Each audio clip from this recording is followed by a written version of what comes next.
Right message, right communication, country inside news. नमस्कार, आप देख रहे हैं कंट्री इनसाइड न्यूज। मैं हूं प्रियंका। बिहार में जल्द ही विधानसभा के चुनाव होने वाले हैं। वहीं बिहार के फतवा विधानसभा से बहुजन मुक्ति पार्टी के प्रत्याशी राजकिशोर पासवान से हमारे वरिष्ठ संवाददाता कौशलेंद्र पराशर ने खास बातचीत की, जिसमें राजकिशोर पासवान ने नीतीश सरकार के ऊपर घोटाले के गंभीर आरोप लगाए। साथ ही उन्होंने ये भी कहा है कि अगर उनकी पार्टी इस बार चुनाव में जीत कर आती है तो वो फतवा को हैंडलूम की राजधानी बना देंगे। देखिए हमारे वरिष्ठ संवाददाता के साथ उनकी ये खास बातचीत। कि न्यूज़ आज एक बहुत ही आपको विलक्षण चीज़ दिखाने जा रहा है। आज हमारे साथ मौजूद है 185 फतुहा विधानसभा के दलित चिंतक के रूप में जाने जाने वाले राजकिशोर पासवान जी, जिन्होंने बिहार में पहली बार जनरल सीट पर नामांकन कर बिहार में सनसनी मचा दिया है।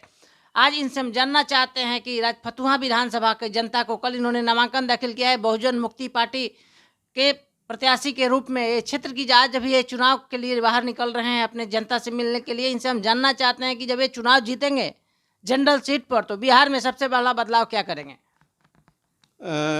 जैसा कि मैं पूर्व में कह चुका हूं कि मेरा पहला उद्देश्य होगा एजुकेशन के बारे में, प्राइमरी एजुकेशन। मैं जो घूमा वहाँ क्षेत्र में तो प्राइमरी एजुकेशन की स्थिति बहुत दयनीय है। स्कूल हैं जो 15-20 दिन में कभी खुलते हैं, कभी नहीं खुलते हैं, बच्चे भी नहीं आते हैं, गार्जियन भी उतना स्कूल बंद रहने के चलते बच्चों को नहीं भेजते हैं।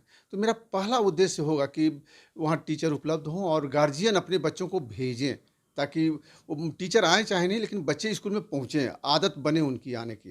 तो मेरा प्राथमिक तो काम वही होगा। उसके बाद देखें कि जो पगडंडियों पर जाते हैं, चाहे बांध पर जाते हैं तो बहुत गंदगी रहती है। तो कोशिश ये रहेगा कि मैं वहाँ एक सार्वजनिक शौचालय छोटा छोटा, मैंने एक साथ 10 आदमी जा सके, वहाँ पानी की व्यवस्था, हौज की व्यवस्था, जिसमें कि वो लोग पानी उपलब्ध रहे और पानी की कमी नहीं हो, जिसके चलते वहाँ सफाई रहे। ये मेरा मूल उद्देश्य है। उसके बाद फतुहा शहर में कभी उद्योग हुआ करता था हैंडलूम का, पावरलूम का, जो आज से 30-40 साल, लगभग 25-30 साल पहले बंद हो चुका है। वो व्यापार का केंद्र था फतुहा, मामूली जगह नहीं था, वो एक केंद्र था वो।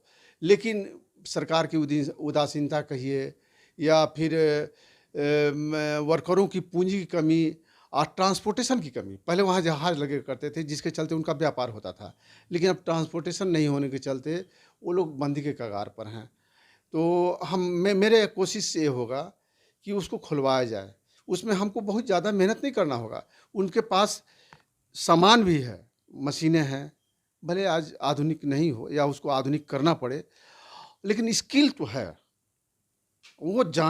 वो खानदानी पेशा है, उसका मुकाबला करना आज के स्किल डेवलपमेंट का जो ट्रेनिंग दिया जाता है उसके बस की बात नहीं है। वो खानदानी पेशागत है वो, इसलिए उसको केवल डेवलप करना है। हम समझते हैं कि डेवलप कर जाने के बाद वो किसी भी क्षेत्र में खास करके कपड़े और हैंडलूम के मामले में वो मुकाबला कर सकते हैं। केवल उनको प्रोत्साहन देने की ज़रूरत है। मुख्यमंत्री ने अपने बिहार में जिस पार्टी के विपक्ष में आप चुनाव लड़ रहे हैं, मुख्यमंत्री नीतीश कुमार ने 7 जो निश्चय योजना जारी किया है, उसमें युवा योजना जारी किया है, जुआ बिहार, स्वावलंबी बिहार और अन्य योजनाएं उन्होंने जारी की है। इस पर आप क्या कहना चाहते हैं। युवाओं को तो ठेकेदार का गुलाम बना दिए। सबसे बड़ी बात, अब टीचर ठेकेदार पर बहाल होता है, डॉक्टर ठेकेदारी पर बहाल होता है, सफाई कर्मचारी ठेकेदार पर बहाल होता है। तो मालिक कौन है, सरकार है या ठेकेदार उसका? तो जब तक उन लोग को डायरेक्ट बहाली नहीं होगा, जब तक वो सरकार के अधीन नहीं रहेंगे। और ठेकेदारी प्रथा से एक बात और है, भ्रष्टाचार को बढ़ावा मिलता है, ये तो तय है, उसको आप नहीं रोक सकते हैं। कुछ बिचौलिए होंगे, कुछ जो मजदूर हैं और ठेकेदार के बीच में आदमी होंगे, फिर ठेकेदार और सरकार के बीच में आदमी होंगे।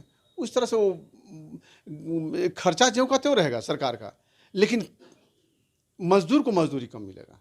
कोशिश करना है कि इस पर आवाज़ उठाया जाए। आप सुन रहे थे राजकिशोर पासवान जी को। इन्होंने दो विषय बहुत ही महत्वपूर्ण रूप से उठाया। अगर ये फतुहा विधानसभा से सामान्य सीट से विधायक चुने जाते हैं तो पहला हैंडलूम की राजधानी फतुहा को बनाएंगे, दूसरा स्वच्छता पर काम करेंगे, तीसरा प्राथमिक शिक्षा को मजबूत करेंगे जो शिक्षा का रीढ़ होता है, और चौथा विधानसभा में बुलंद आवाज में, विधानसभा बिहार में बुलंद आवाज में ठेकेदारी प्रथा पे जो शिक्षकों डॉक्टरों की बहाली हो रही है उसको रोक लगाने के लिए सरकार से मांग करेंगे। यह ठेकेदारी प्रथा भ्रष्टाचार को बढ़ावा देती है। गंभीर आरोप है केंद्र सरकार और बिहार सरकार दोनों पे। हमारे वरीय सहयोगी रुपेश के साथ कौशलेंद्र पटना से।